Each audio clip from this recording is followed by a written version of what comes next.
So what do you want to know about honesty? What do I want to know about Yeah. honesty? It's really tough to be honest these days, you know? It's so hard. Why? Because, I mean, just think it through, you know? How do you, if someone speaks all of the truth right now, they're looking at you dead in the eye and they say, like, hey, tell me the truth here. How do they know that they're telling the truth? It's kind of like, let me just break it down, okay? So here are the levels of honesty, or rather the levels of integrity, because integrity really is just it's a structural component. It says if I build this bridge or if I build this castle right here and a gust of wind comes by, is it going to blow over, you know?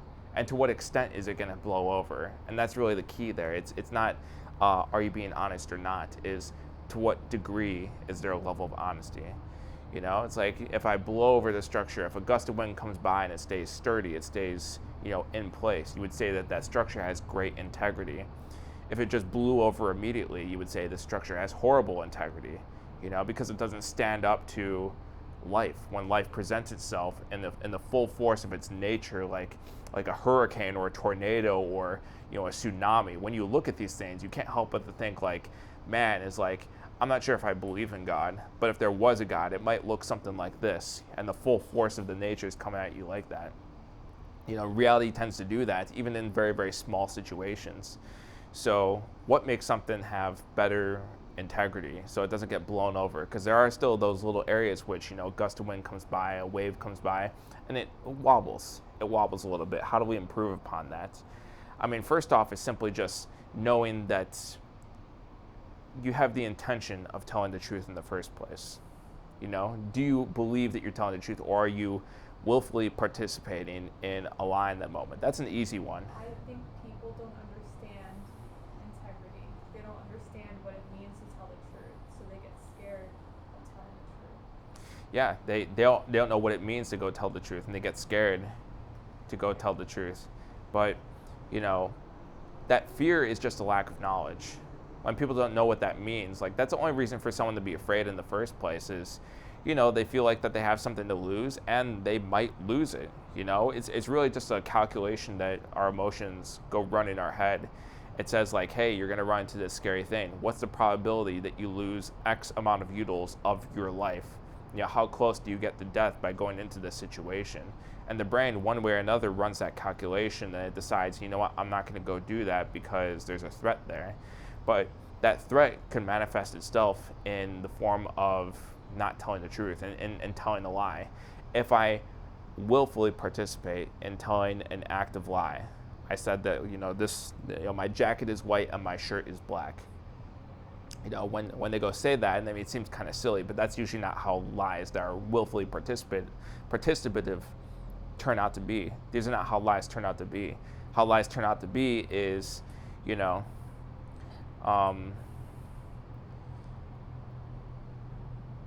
they turn out in the form of, I know something I don't want you to know, because if you find out, then something happens between us. It's like, anyone, even people listening here could think of an example like that. It's like, if I tell you something, which is I know it's not true. I'm not saying it just to fuck with you. I'm saying it because I want to protect myself. So that's one level of, telling a lie, is saying something you're trying to withhold from someone when in fact, someone needs to tell the truth in that situation, because it's in telling that truth in the first place where the integrity actually comes from. Because now we can go break down that old structure. We can break down the structure of lies and we can go build the relationship back up in the form of truth. You could build your communication and your level of camaraderie in your team back up from a place of truth as opposed to a place from withholding the truth, which I would say is probably another form of lying. It's not telling something that is wrong, but it's just withholding bits and pieces of information. I personally think that that's a horrible way of telling a lie, is telling selective moments of the truth. Because I could say, like, I'm wearing white right now. I'm wearing white. It's like, yeah, I can tell you I'm wearing black. I can tell you that my eyes are blue, but I'm not telling you. I'm just saying I'm wearing white. This is all white.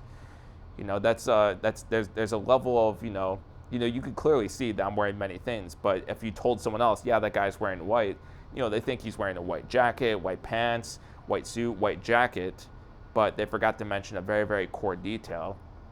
So whether that person knows or not, by withholding certain aspects of the truth, they're actually going to go and deceive someone else. AKA lying by omission. Yes, lies by omission. So we talk about these things and we think about it within the realms of relationships, when in fact it happens with everything, because we have these relationships with ourselves as well. If I say that I put in 16 hours of work today, did I put in 16 hours of work, or did I sit down at my desk for 16 hours? And maybe of those 16 hours, there's probably 4 real hours of work, and the rest of the time I kind of, fucked off, or just allowed the forces around me to push and pull me around, and I didn't push back against that. Am I lying to myself by saying I worked for 16 hours? Here's a better one, because maybe I do know that. I do know that, in fact, I have worked for 4 hours, and when I sat down and did things for 16 hours. But here's another thing. We define work in terms of just putting in effort. But really, if you actually go down to the physics terms of what work is, it involves 2 components. It involves a force and it involves a direction, such that we could actually create a situation where if I push something forward and pull it back to the exact same starting place, any number of force multiplied by 0 is going to be 0. We would say that no work happened, but someone might disagree with me and say, if I sprinted forward 100 meters and sprinted backwards 100 meters, I ran at 200 meters when, according to physics, you really only ran nothing. You ran 0, so you would have worked not that much. The mere difference is how we go measure that. We measure that through our sensory. We embody our cognition, and we measure this through the sensory experience of how we measure work. We use our senses to make a guesstimate of what work is. So I might have felt like I worked all day, or I may have felt like I was being productive. But if I'm looking at my longer term goals, how much was that work today contributing to what I want to accomplish in the next 3 months? Sure, it's great if I actually, knocked something out that was amazing. If I wanted to become an amazing painter, I spent 4 hours today being a painter. But like in 3 months, 6 months, and 12 months, and 5 years, my goal is to be an architect. In fact, I actually worked 0 hours. And I was lying to myself by saying that I even worked 4 hours of the 16 hours of productivity, because it wasn't going towards something. It was going towards something else. It's another version of the wind blowing into the building. Sure, it wobbles a little bit, and it seems like it's in place, but it doesn't have integrity, because something else is going to come by one day, and they're going to say, hey, you're supposed to, do this work, this job as an architect right here, but you didn't do a good job. Why? The reason why is because your time was spent on the wrong thing.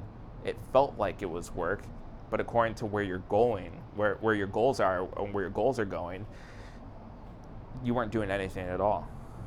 Even with something like this, we had to shift positions because the integrity of the photo and the actual shot was getting messed up just a little bit, and we just wanted to get something which is a little bit better, just to better convey a point, when, it sucks that we need like visual stimulus to make something work, but that's just kind of what the world is. People like to be visually, auditorily engaged, in many cases kinesthetically engaged, in order to really understand what something is. No different than someone trying to understand something, understanding work just by the amount of effort they put forth, as opposed towards how close they got into the direction that they were going towards. Because at the end of the day, the market doesn't care how much you worked or didn't work. What they care is how much you delivered the result, which presents a lot of people in a lot of situations. One, which is the nightmare situation, which is I worked 3 jobs. I'm putting so much effort into this. It feels like I'm putting so much, I'm not getting enough in exchange for the effort I'm putting in place. And someone else that barely works at all, they're not even, they spend a minimal amount of time on their business or whatever that they're doing, but they figured out the right leverage points that they're able to get an asymmetric amount of result for those limited number of hours that they're spending, such that they could skyrocket past anyone else in that same situation for half of the effort, maybe even less of the effort in many cases. And that's really what leadership is, and why everyone should really like aspire to leadership, because leadership tells you, hey, I'm going to help you accomplish your life goals, but in exchange for that, you're going to help me do my thing. You know, if I helped you make, $10,000, would you give me $1,000?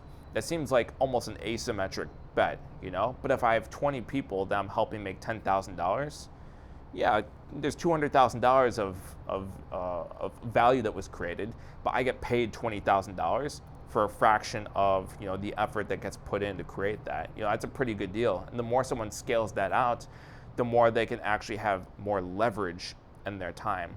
And through that leverage, that's how someone goes and not only acquires wealth, but they acquire freedom that goes alongside with that wealth. Because to just be like arrested by your own business, you're trading one job for another. A lot of people think they're starting a business, but they're just really buying a job.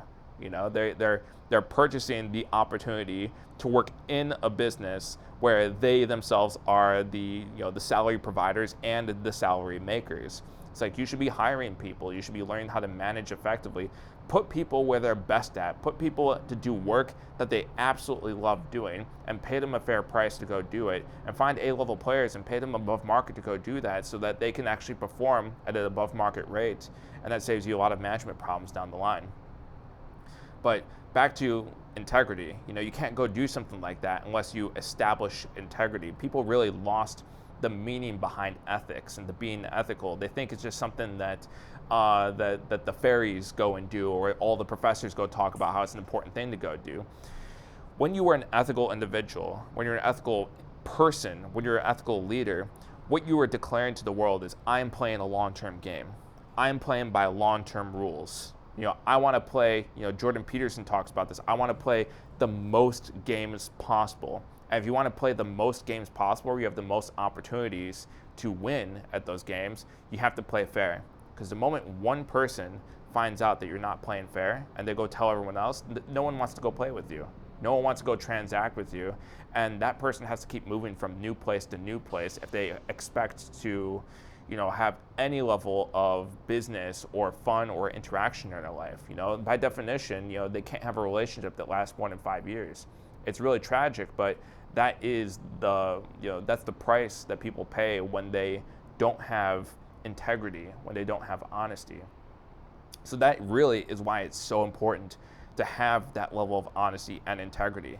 Because even if it feels like you might be losing the battle in the short term, you are winning the best war that is out there. Like, you are playing the Warren Buffett game of investing. A lot of people that are, these low, there's no accident, like a lot of low integrity people are attracted to day traders.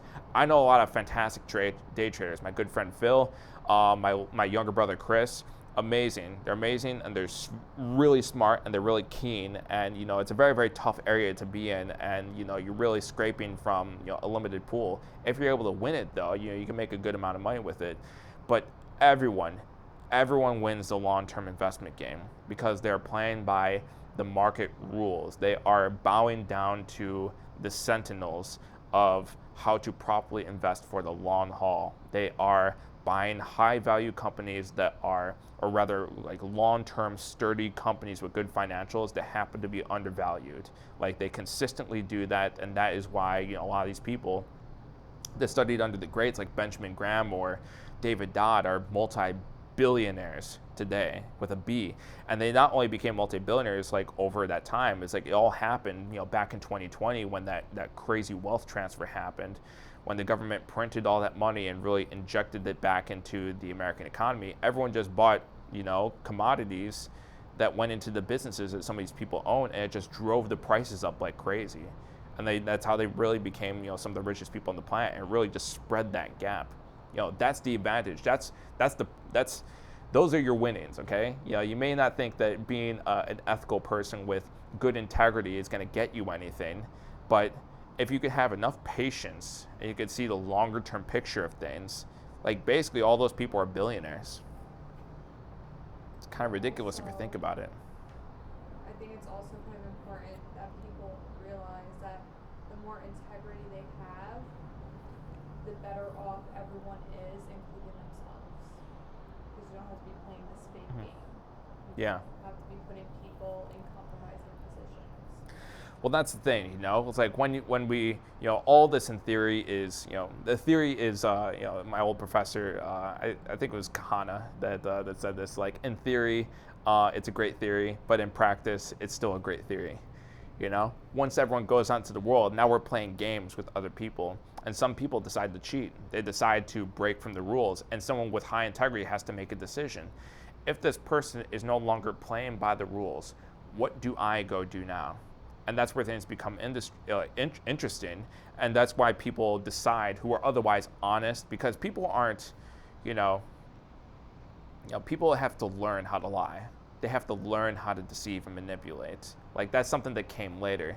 They did that as a survival function. They realized that, hey, if I go hide the cookie and, tell the parent that like, hey, I don't know where the cookie went, and they go away, that means not only do you get the cookie, but you don't have to be in trouble either.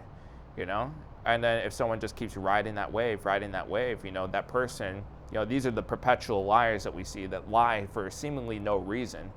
These are people that were raised like this, and it just worked for them, and that was their survival function. People do all sorts of crazy things these days, and people are survive on a thread by doing things like this, and it's not great behavior, but the universe has a way of actually respecting people that actually can maintain that integrity. Because if they spend time actually working on themselves and spend time actually improving the integrity of knowledge that they have, they're going by core principles. They're going by things that are always true. They're adapting correctly. They're not being swayed too far left or too far right. They're staying the course and they're adapting correctly. Those people, they do eventually get invited to tables where they don't have to play with liars and deceivers and manipulators. They don't have to go do that because the value that they provide is so high that they have the benefit of being able to play these games with not only successful people, but successful people that are also honest and play that game of honesty and integrity. It's really amazing because like some of these top business owners, like they're some of the best people on the planet. If you read anything that they've written about or how they lead or how they're able to attract talent, it's amazing. It's amazing. You would think, oh, like I could do that. I could just be a good person and now get all this talent. Those people had to climb through layers and layers and layers and layers of people who are liars and cheaters and they steal. It sucks. And a lot of people don't make it through that layer because they decide, what? The pinnacle of me winning here is actually participating in these low integrity behaviors, and I can win that way. Those people have capped their success. They can't win like that. There's a level that they can get up to, but they can't get past that. But they also can't win because the truth always comes to light. People will find out. And yeah, that's the other thing. The truth always comes to light. The tsunami always comes. It may not come today, it may not come tomorrow, but when the tsunami shows up, people will reap what they sow. And if you're going to be the person that wants to take the shortcut and wants to hack their way into success, get ready for a rude awakening. Either that or a plan to, have a backup plan to escape to a different country and decide to leave your whole, friends and family behind. So it's not a great life to go live. We all get the same reward at the end of this, but I don't want to live a life like that. I want to have long-term people around me, and I want to actually keep long-term people around me. You can't just say you want long-term people around you and expect them to stay around while you're just a fucking asshole. You actually have to go respect them. You actually have to go and apologize. You actually have to go admit when you're wrong sometimes. Because if you're just going to win and win and win and just claim that you're just the arbiter of all that's correct and true and anything that is representative of something that just benefits you and only you, no one's going to stick around. They're all going away. There's going to be no one left. So you may not know that now, but it's like a poison drip. You wake up and you come back to it, you come back to it, you come back to it. One cheeseburger, two cheeseburgers is no problem. The problem is the cheeseburger that comes after that, because you have too many of those, and then you put on a nice big gut, and then and then you got real serious problems to go deal with, and you better hope you got health insurance.